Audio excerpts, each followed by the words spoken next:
Hey, so I'm going to just record this instead of typing because I don't feel like typing. So if you're reading, the first card I drew is a Ruler of Cups. And cups are all about emotions, water, nurturing. So this indicates a balance between your head and your heart. Being able to easily flow between feelings and logics.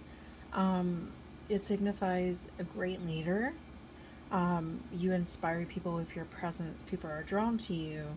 You make others feel seen and respected, and in turn, you receive respect. But this is asking you to meet your situation in an unbiased way. Whatever you're going through, whatever you're wondering about, examine it from all sides and not just in a purely emotional space. Having time to yourself too, and like your own solitude to figure things out is also really important. So I had also drew this card before I even drew the tarot cards. And this one's about empowerment. It wants you to know how powerful you truly are and to help you tap into your innate feminine wisdom. You know what you need to do.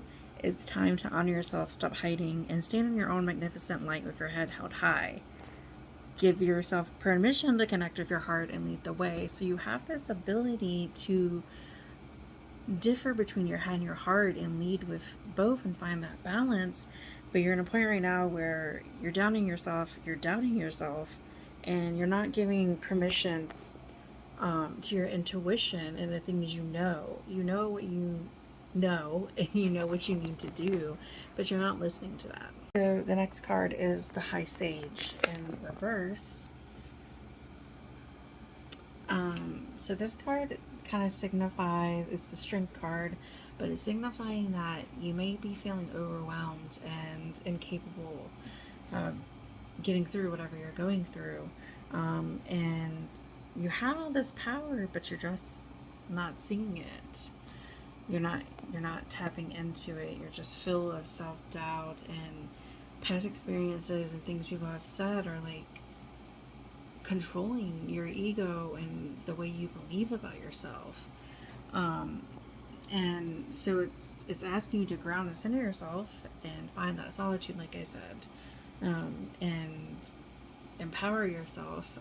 But I drew this card, forgiveness, before I drew the tarot cards as well. And it says, life has taught you to protect yourself, but sometimes you end up hurting yourself. Through the power of forgiveness of all the self-imposed restrictions and defensive armor, they're making it hard for you to open up and receive all of the love and abundance that universe is flowing towards you. So you need to learn to forgive others and forgive yourself. Let go of the things that people have said and done to you, because it's paralyzing you. It's just keeping you in a fear-based state, and you don't feel like you deserve much because of that. Sorry, I look like a hot mess. Um, but the next card I got threw me for Two of Wands. So this is really about movement, making decisions, preparing, exclaiming what it is you're going for and showing that you are passionate about it. So it kind of confused me. I don't know if you're thinking about pursuing going to school or a career or any kind of hobby that you maybe want to do, or passionate about. But I feel like a lot of this self-doubt and feeling worthless and holding on to the past and not forgiving is keeping you from doing that. And so you have these ideas and things you want to do, and you want others to respect your ideas, but you're so scared of failure that you don't stand up for it. If that makes sense. So you're wanting this respect from others, but you're not giving it to yourself. And a lot of times when we don't respect ourselves, others don't respect us. It's sad, but energy is a crazy thing. The next card I got is Conqueror of Swords, and what I think that this is saying is that um, your feelings and emotions and failing or not being good enough, or if it's wanting a relationship and fearing that's not going to work out, it's making you live life in the fast lane and you just feel like you can't catch up to yourself. So this is really calling you to, like I said, find that solitude and space for yourself to ground and center. Um, Maybe you like going for walks, or maybe you like just listening to music and doodling, or whatever grounds you and brings out that conqueror, that leader in you. um, do it.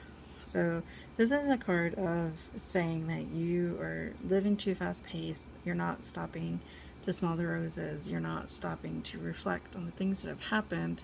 You're just kind of pushing everything down and continuing about your day.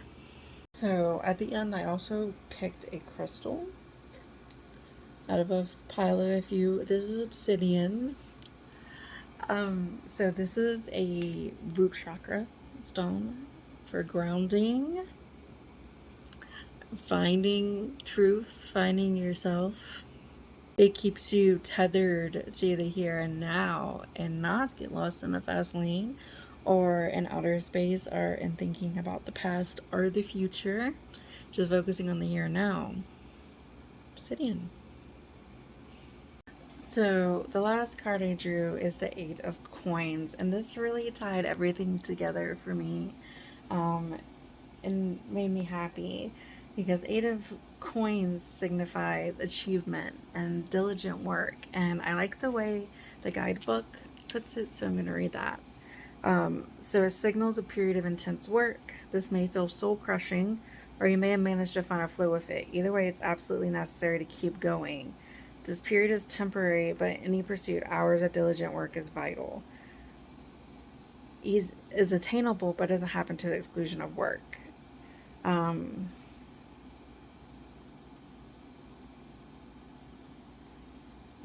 so this card encourages us to keep doing what you're doing and you will succeed.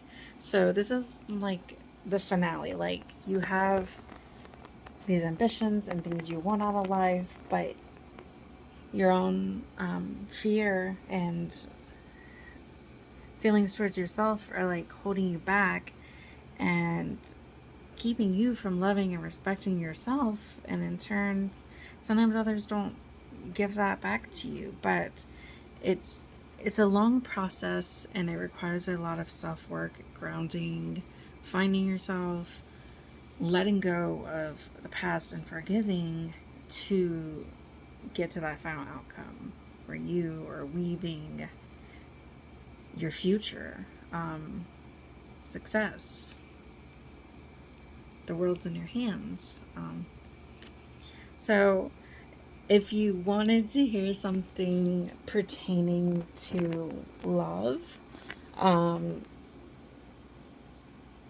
sometimes the cards just tell us what we need to hear. And I think in learning to love yourself and respect yourself and let go and see what a wonderful, powerful ruler you are, you will find that. Yeah. If you have any questions, let me know. And thanks for bearing with me.